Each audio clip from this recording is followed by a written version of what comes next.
Hello बच्चों, कैसे आप लोग? स्वागत है आप लोगों का हमारे यूट्यूब चैनल कॉन्सेप्ट सिग्मा में। मैं अनिल कुमार आज आपको पढ़ा रहा हूँ 11th क्लास की अकाउंटेंसी। 11th क्लास की अकाउंटेंसी में जो चैप्टर पढ़ रहे हैं वो चैप्टर पढ़ रहे हैं हम डेप्रिसिएशन। डेप्रिसिएशन में आज मैं बहुत ही इंपॉर्टेंट टॉपिक बताने वाला हूँ डेप्रिसिएशन में, और जो है लेजर अकाउंट कैसे प्रिपेयर किया जाए डेप्रिसिएशन के। तो डेप्रिसिएशन में 3 प्रकार से आप लेजर अकाउंट प्रिपेयर कर सकते हैं। पहला तरीका जो है मेथड ऑफ रिकॉर्डिंग, वो है कि आप सिर्फ एक ही अकाउंट बनाइए, मशीनरी अकाउंट, और उसी में डेप्रिसिएशन रिकॉर्ड कीजिए। दूसरा तरीका ये है कि आप 2 अकाउंट बनाइए, मशीनरी अकाउंट भी और प्रोविजन फॉर डेप्रिसिएशन अकाउंट भी। तो डेप्रिसिएशन कहाँ रिकॉर्ड होता है? डेप्रिसिएशन यहाँ रिकॉर्ड होता है, ठीक है। यहाँ डेप्रिसिएशन रिकॉर्ड होगा, यहाँ डेप्रिसिएशन रिकॉर्ड नहीं होगा, यानी मशीनरी अकाउंट में डेप्रिसिएशन रिकॉर्ड नहीं करेंगे। डेप्रिसिएशन के लिए अलग से अकाउंट बनाया हमने, प्रोविजन फॉर डेप्रिसिएशन अकाउंट। और ऐसी स्थिति में डेप्रिसिएशन कहाँ रिकॉर्ड हो जाएगा? इसी में डेप्रिसिएशन क्रेडिट हो जाएगा।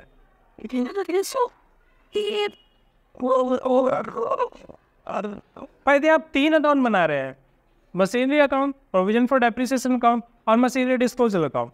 तो इन तीनों का क्या खासियत है सुनिए। मशीनरी अकाउंट में मशीनरी लिखी जाएगी, इस प्रोविजन फॉर डेप्रिसिएशन अकाउंट के अंदर आप डेप्रिसिएशन रिकॉर्ड कर लेंगे। फिर ये मशीनरी डिस्पोजल का मतलब क्या है? डिस्पोजल का मतलब होता है सेल। जब आप मशीनरी सेल करेंगे, जब बेचेंगे, जब बेचेंगे मशीनरी, जब क्या बेचेंगे? मशीनरी। तब ऐसी स्थिति में आपको क्या करना है? ऐसी स्थिति में एक अकाउंट बनाना पड़ेगा जिसका नाम होगा मशीनरी डिस्पोजल अकाउंट में, ठीक है। तो 3 वाले में ही मशीनरी डिस्पोजल अकाउंट बनाएंगे। अदरवाइज यदि आप इस प्रकार से करते हैं तो ये वाला मेथड अपनाते हैं या फिर ये वाला मेथड अपनाते हैं तो डिस्पोजल बनाने की जरूरत नहीं है। यानी सवाल यदि आपको पूछेगा ना डिस्पोजल के लिए, तभी डिस्पोजल बनाना, अदरवाइज नहीं बनाना। तो चलिए पहला वाला मेथड हम अपना के करते हैं। पहले सवाल कि एक ही अकाउंट बनाएंगे, उसी के अंदर डेप्रिसिएशन रिकॉर्ड करेंगे क्रेडिट साइड में। तो मैंने मेथड बता दिया आपको। अब मैं आपको बता दूं कि फॉर्मेट कैसा बनता है मशीनरी अकाउंट का। तो मशीनरी अकाउंट का फॉर्मेट बिल्कुल लेजर वाला ही है, कोई नया नहीं है इसके अंदर। जो लेजर आपने पढ़ा था लेजर वाले चैप्टर में, सेम वैसा ही है। Date particular JF amount, date particular JF and amount. अब आपको पता है कि मशीनरी या फिर कोई भी एसेट्स, उसके ऊपर rules of debit and credit लगता है कि जब वो मशीनरी या कोई भी एसेट्स बढ़ता है तो डेबिट में करना है, और वही एसेट्स यदि घट जाए तो क्रेडिट में। मतलब क्या है? मतलब क्या, जब आप कोई मशीन खरीदोगे तो कहाँ लिखोगे? इधर। क्या लिखोगे? To bank. कितने का मशीन खरीदा? 1 लाख का। जब आप मशीन बेच दोगे तो किधर लिखोगे? इधर, बाय बैंक। ये मैंने नॉर्मल से चीज़ें याद करवाई है, ऐसे लिखना तब सिखाऊंगा मैं अभी प्रॉपरली एक एग्जांपल देके, ठीक है। तो तब समझ में ज़्यादा सही से आएगा। मशीनरी की डेप्रिसिएशन लग गई तो डेप्रिसिएशन मशीनरी में ऊपर लग गई तो किधर लिखा जाएगा? क्रेडिट साइड में, ठीक है। तो इस प्रकार से मशीनरी अकाउंट आपको बनाना है। नॉर्मली कोई बड़ी बात नहीं है, मैं एग्जाम्पल लेके एक समझाता हूँ और सारी बातें आपको समझ में आ जाएगी, ठीक है। तो हमारे पास एक एग्जाम्पल जो मैंने यहाँ लिखा है उसे मैं समझाऊंगा। उसको समझाने के बाद आपको मशीनरी अकाउंट बनाना बड़ा आसानी से आ जाएगा। बड़ा ही सिंपल सा एग्जाम्पल लिया, मैं कुछ ज़्यादा डिफिकल्ट कुछ मिक्स नहीं किया है, सिंपल लिया है। पहले मैं सवाल पढ़ लेता हूँ, फिर उसके बाद बताता हूँ कि सॉल्यूशन किस प्रकार से स्टार्ट करना है और किस प्रकार से ख़त्म करना है। बच्चों को ना दिक्कतें आती है, पता है क्या? मशीनरी अकाउंट में बहुत ज़्यादा डेप्रिसिएशन वाला चैप्टर बहुत ज़्यादा मुश्किल लगता है, बट डेप्रिसिएशन से आसान कोई चैप्टर नहीं है। क्योंकि डेप्रिसिएशन में आपको किसी भी प्रकार का डेबिट एंड क्रेडिट वाला हिसाब किताब याद करके नहीं रखना है। सिर्फ आपको इतना ध्यान रखना है कि मतलब जोड़ घटा, ये मैथमेटिक्स जिसको आती होगी ना थोड़ी बहुत भी जोड़ घटा गुना भाग भी जिसको आता होगा वो डेप्रिसिएशन बड़ी आसानी से कर लेगा। अब मैं तरीका ऐसा बताऊंगा आपको कि कहीं पे भी गलती होने के चांस ही नहीं रहेंगे। चलिए शुरू करते हैं। तो सवाल सबसे पहले मैं पढ़ देता हूँ।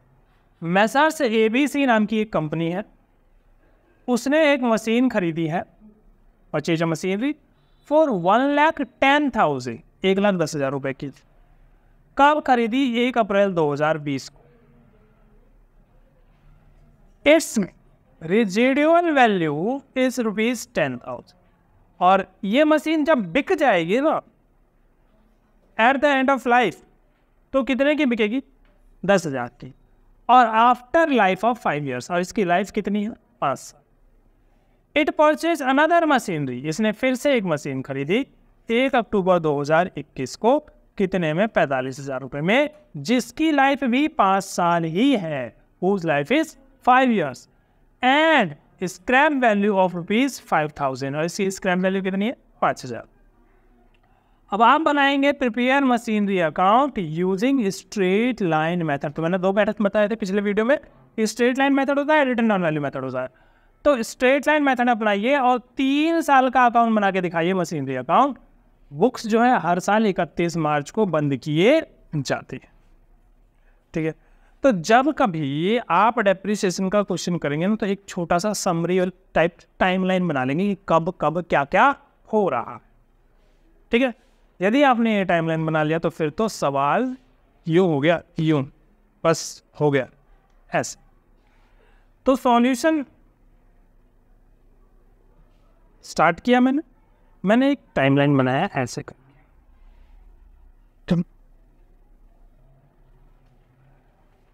टाइमलाइन स्टार्ट कहाँ से होगा? टाइमलाइन स्टार्ट होगा जब आपने पहली मशीन खरीदी। तो पहली मशीन कब खरीदी मैंने? 1 अप्रैल 2020। 1 अप्रैल 2020 को मैंने मशीन।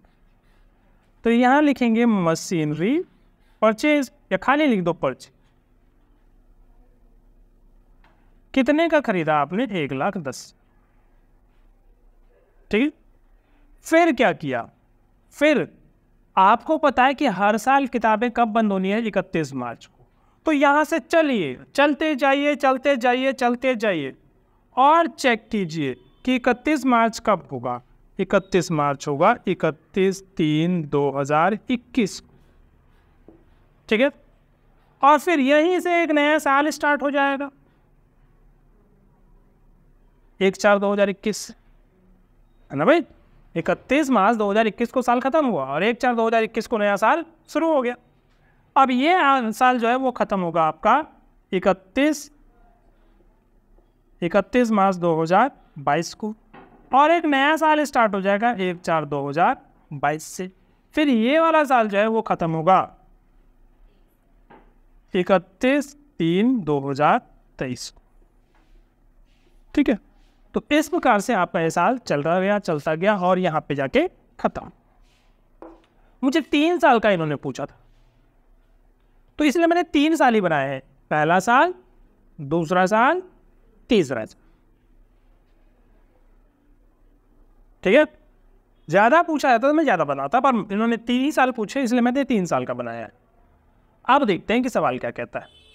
सवाल कहता है 1 अप्रैल 2020 को आपने मशीन खरीदी, इस डेट को खरीदी, ठीक है जी। अब उसके बाद और कुछ खरीदा है? हाँ, उसके बाद एक मशीन और खरीदा। वो कब खरीदा? 1 अक्टूबर 2021 को। तो 1 अक्टूबर 2021 कहाँ पड़ेगा? इसके बीच में? नहीं, इसके बीच में, इसके बीच में। तो 1 अक्टूबर 2021 यहाँ पर, यहाँ आपने एक मशीन और खरीद ली। परचेज कितने का खरीदा? 45,000, ठीक है। और कुछ किया कर्म किया है क्या? और कुछ नहीं किया है, सिर्फ एक मशीन यहाँ खरीदी है, एक मशीन यहाँ खरीदी है और कुछ नहीं किया इन 3 सालों में।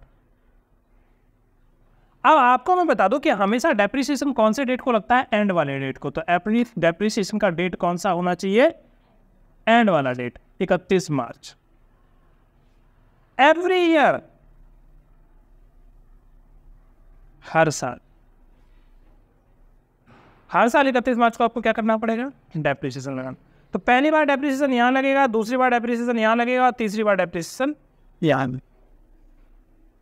ध्यान दीजिएगा तो बहुत आसानी से समझ में आएगा। अब सुनिए, अब क्या करना है? मुझे डेप्रिसिएशन पर ईयर निकाल के चलना है।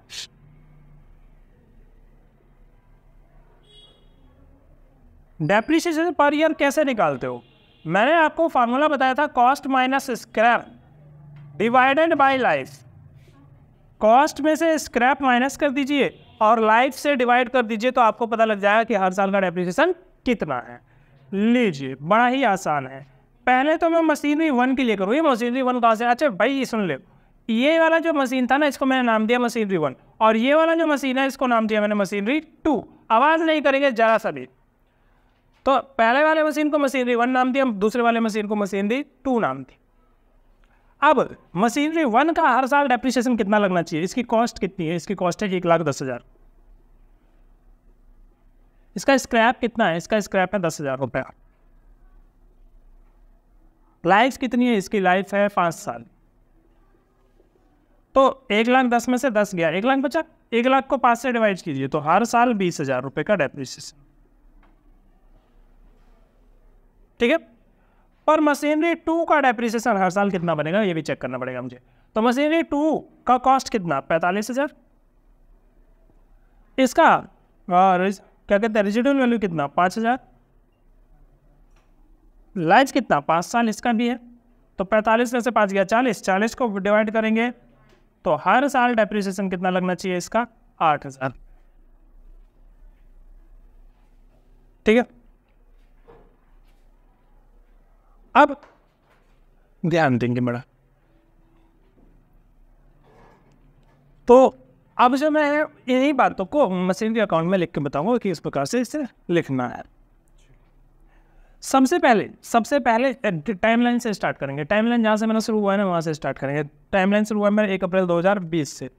तो 1 अप्रैल 2020 को मैंने क्या किया था? मशीन खरीदी थी। डेट कैसे भी लिख देंगे आप, कैसे भी लिख दो, कोई दिक्कत नहीं।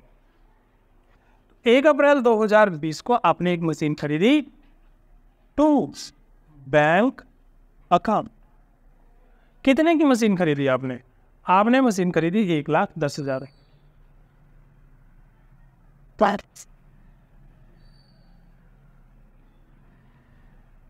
ठीक है। अब इस टाइमलाइन पे आगे बढ़ते जाएंगे। इसके बाद और कुछ हुआ क्या, कुछ हुआ क्या, नहीं हुआ तो कहाँ पे आ गए हम? 31 मार्च 2021। तो 31 मार्च 2021 में अब क्या करना पड़ेगा मुझे? हर बार 31 मार्च 2021 को क्या करना पड़ेगा? डेप्रिसिएशन लगाना पड़ेगा। ठीक है। हर बार 31 मार्च को डेप्रिसिएशन लगाना पड़ेगा। 31 मार्च 2021 डेप्रिसिएशन क्रेडिट साइड में लिखेंगे। क्यों? क्योंकि इससे मशीनरी की वैल्यू गिरती है। और लिखेंगे कैसे? ऐसे लिखेंगे बाय डेप्रिसिएशन। कितना लिखा जाए डेप्रिसिएशन? डेप्रिसिएशन लिखा जाए 20,000 या उससे कम। तो सवाल ये होता है कि मशीन कितने दिन चली है। यदि मशीन पूरे साल चली है तो पूरा 20,000। यदि मशीन पूरे साल नहीं चली है तो भाई साल में जितने महीने चली ना उस हिसाब से आपको कैलकुलेट करना पड़ेगा। ठीक है। मतलब देखो भाई मैंने यहाँ क्या लिखा है? डेप्रिसिएशन पर ईयर, यानी ये 20,000 जो है वो पर ईयर का डेप्रिसिएशन, ये 8,000 जो है ये पर ईयर का डेप्रिसिएशन पूरे साल का। तो क्या पहली वाली मशीन यहाँ से लेके यहाँ तक पूरे साल चली है? हाँ पूरे साल चली है। यहाँ से लेके यहाँ तक पूरे साल चली है। तो पूरे साल का डेप्रिसिएशन लगेगा, यानी पूरे 20,000 रुपये लगा दिए जाएंगे। ठीक है। अब जब डेप्रिसिएशन लगा लोगे तो 31 मार्च को आपको किताबें भी बंद करनी पड़ेगी। बंद करने का क्या मतलब है? बंद करने का मतलब बैलेंस करना है। बंद करने का मतलब ये नहीं है कि किताब कॉपी बंद कर दीजिए और पढ़ाई छोड़ दीजिए, ये नहीं है। बंद करने का मतलब सिर्फ बैलेंस करना है। अब क्या करना है? इसको जोड़ लीजिए 1,10,000 रुपये, 1,10,000 रुपये यहाँ पे लिख दीजिए और 1,10,000 में से 20 घटा दीजिए तो कितना बचा आपके पास? 90,000 रुपये। ये है 31 मार्च 2021 को आपके पास मशीनरी के अंदर बैलेंस। ठीक है। तो 31 मार्च 2021 का जो बैलेंस है वो नेक्स्ट डे क्या हो जाएगा? Opening balance. यानी 1 अप्रैल 2021 को ये बन जाएगा opening balance to balance BD। कितना लिख देंगे हम? इसे लिख देंगे 90,000। वहीं से उतार के यहाँ लिख देना। ठीक है।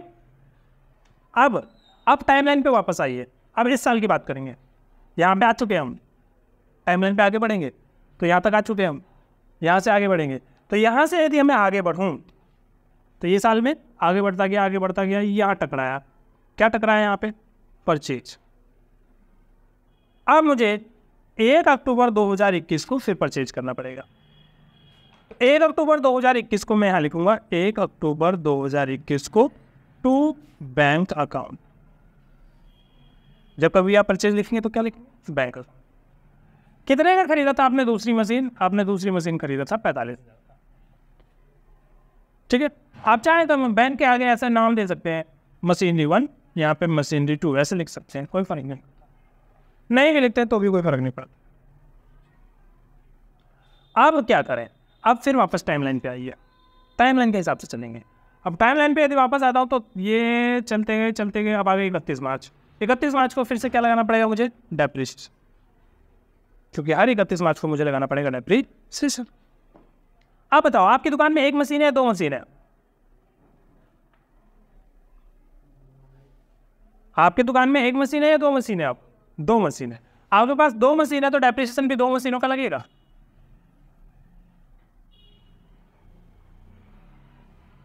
Machinery 1, machinery 2। मशीनरी 1 का डेप्रिसिएशन कितना है और मशीनरी 2 का डेप्रिसिएशन कितना है, ये चेक करना पड़ेगा कि मशीनरी 1 पूरे साल चला है या नहीं चला है। तो ध्यान दो, मशीनरी 1 यहाँ से खरीदने के बाद तो चल ही रहा है, तो इस साल भी पूरा ही चला होगा मशीनरी 1। तो मशीनरी 1 पे तो पूरे 20,000 का डेप्रिसिएशन लगेगा पूरे साल का। मशीनरी 2 की बात करते हैं, तो मशीनरी 2 मैंने यहाँ खरीदा है और डेप्रिसिएशन कहाँ लगा रहा हूँ? 31 मार्च को। तो यहाँ से 31 मार्च काउंट करके मेरे को डेप्रिसिएशन लगाना है। तो यदि मैं यहाँ से 31 मार्च काउंट करूँ तो 6 महीने बनते हैं, अक्टूबर, नवंबर, दिसंबर, जनवरी, फरवरी, मार्च, 6 महीने। तो 6 महीने का डेप्रिसिएशन मुझे बताइए कितना बनेगा। तो भाई ये है डेप्रिसिएशन 8,000 पूरे साल का। और यदि मैं 8,000 को 6 महीने का बनाऊँ तो 6/12 कर लीजिए, तो ये बनेगा 4। ठीक है, तो मशीनरी 2 पे पूरे साल का डेप्रिसिएशन मत लगा देना। मशीनरी 2 पे सिर्फ कितना लगेगा? 4,000 रुपये। टोटल डेप्रिसिएशन कितना लगेगा? टोटल डेप्रिसिएशन लग गया 24,000।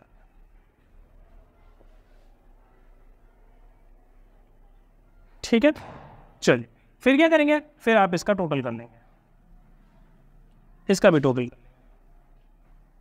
इसको जोड़ लेंगे 1,35,000, इसको भी जोड़ लेंगे 1,35,000। बैलेंस निकालेंगे आप 31/3/2022 बाई बैलेंस CET। 1,35,000 में से 24,000 घटाइए, कितना बनेगा? 1,11,000। ठीक है, उस 1,11,000 को आपको क्या कर लेना है? बैलेंस कर लेना है 1/4/2022 को। To balance BT 1,11,000। Got it. अब क्या करना है? अब चेक करना है फिर वापस टाइमलाइन पे आके। यहाँ तक तो पहुँच गए थे हम, यहाँ से आगे बढ़ते हैं। यहाँ से आगे बढ़ते हैं तो हमें कुछ नहीं मिलता, सिर्फ डेप्रिसिएशन मिलता है अगले साल 31 मार्च 23। तो 31 मार्च 23 में मैं लगाऊंगा डेप्रिसिएशन। अब बताओ, दोनों मशीन अभी भी है या फिर बेच दिया आपने कोई मशीन? अभी भी है, मशीन तो बेची नहीं है। जब मशीन बेची नहीं है तो मशीन इस साल भी चली होगी। अब इस साल दोनों मशीन पूरे साल चली है। पहली वाली यहाँ से चली रही है, दूसरी वाली यहाँ से चली रही है, तो इस पूरे साल में दोनों मशीन पूरे साल चली है। तो इस पूरे साल में लगेगा पहले वाले पे 20,000, दूसरे वाले पे 8,000, टोटल लगेगा 28,000। अब फिर क्या करेंगे आप? इसको बैलेंस कर लेंगे। बैलेंस कर लेंगे 1,11,000 माइनस कर लेंगे 28,000। तो 1,11,000 में से 28 माइनस कर दीजिए, आ जाएगा आपका आंसर 31/3/2023 को बाई बैलेंस CET। हाँ जी, कितना बचेगा हमारे पास? 1,11,000 माइनस 28,000, ये बना 3, ये बना आपके पास 8, यही बनेगा। तो 83,000 आपके पास बना है मैक्स। तो ये हो गया सही। कौन सी वाली बेटा? ये वाली डेट गलत है। कैसे गलत है? अगला साल तो यही बनेगा ना, 1 अप्रैल 2022 ही तो अगला साल आएगा। हाँ जी, तो ये बस एरिया अकाउंट आपको समझ में आया होगा। उम्मीद है बड़े आसान तरीके से आसान सा एग्जाम्पल समझाया है। तो वीडियो को देखिए, लाइक कीजिए, शेयर कीजिए और चैनल को सब्सक्राइब कीजिए। धन्यवाद।